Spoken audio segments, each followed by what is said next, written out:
of course, news about the so-labeled this generation's movie queen must be talked about. That is why she is our topic for our medium round. This is Alwin Ignacio, the diva that you love. Together with me is my kumaring Ultra Maldita. Hi, this is Alex And Brosas. yes, oh yes, you are watching The Kitty Show. Ang taray na talakayan ng Showbiz Edition.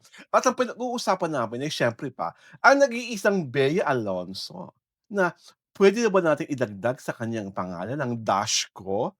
Kasi sa isang video na sa katatapos lamang na GMA Gala, nakitang nakikipag-usap si Bea with some people, ganyan-ganyan, chika-chika-chika. Tapos, out of the blue, she blurted out na Chinese na ako. So kung Chinese na siya, nag 1 plus 1 equals 21 ang mga netizen na number 1, She's already married. she's married secretly to billionaire Vincent Ko. At number 2, natutuwa siyang maging Chinese. Kaya sinasabi niyang Chinese na ako. At number 3, tuwang-tuwa siya na wala naman pala talagang lumpiang Shanghai sa China. Sa Pilipinas lang. So what say you, Mar? Naniniwala ka ba na secretly married na si Bea Alonso Dashko kay billionaire Vincent Ko? Alam mo yung secret marriage kasi, it's only for people who are afraid to make public their marriage. Okay, that's a very valid point. Diba?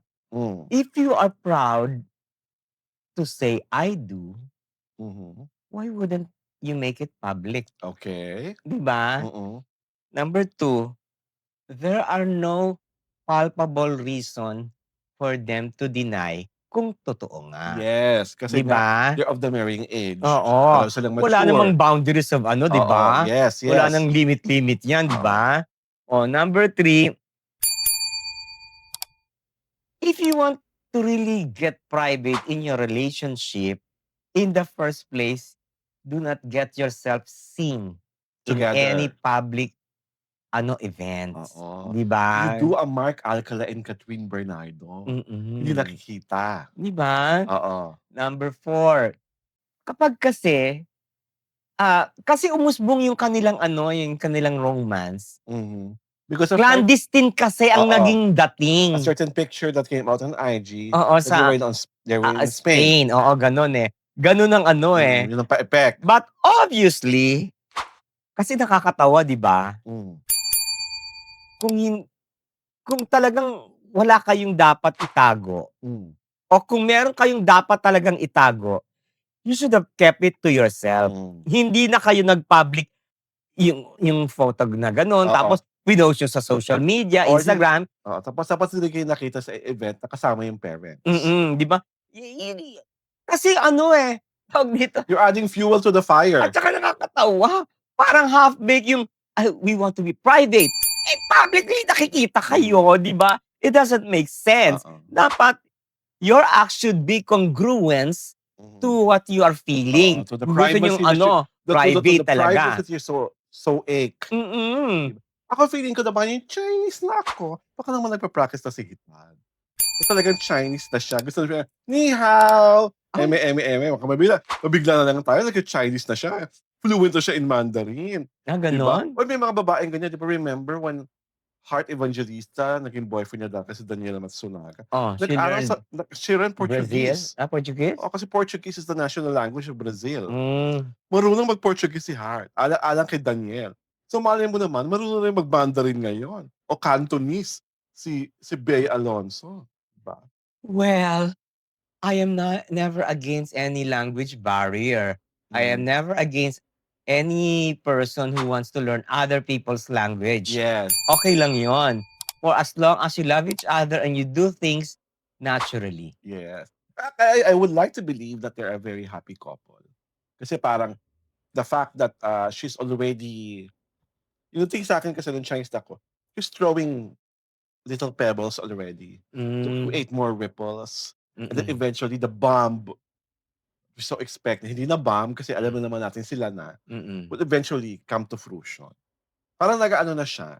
Hindi, inamin na naman niya eh. Now that they're in a relationship. Now they are in a relationship, but she doesn't want to dwell on it. Oo. To talk about it. Parang feel ko, she's nearing the dwelling point. They are Hmm. nearing the dwelling point. Kaya, Chinese na ako. 'Di ba? Naloloka naman ako sa mga gano'ng pa-cute.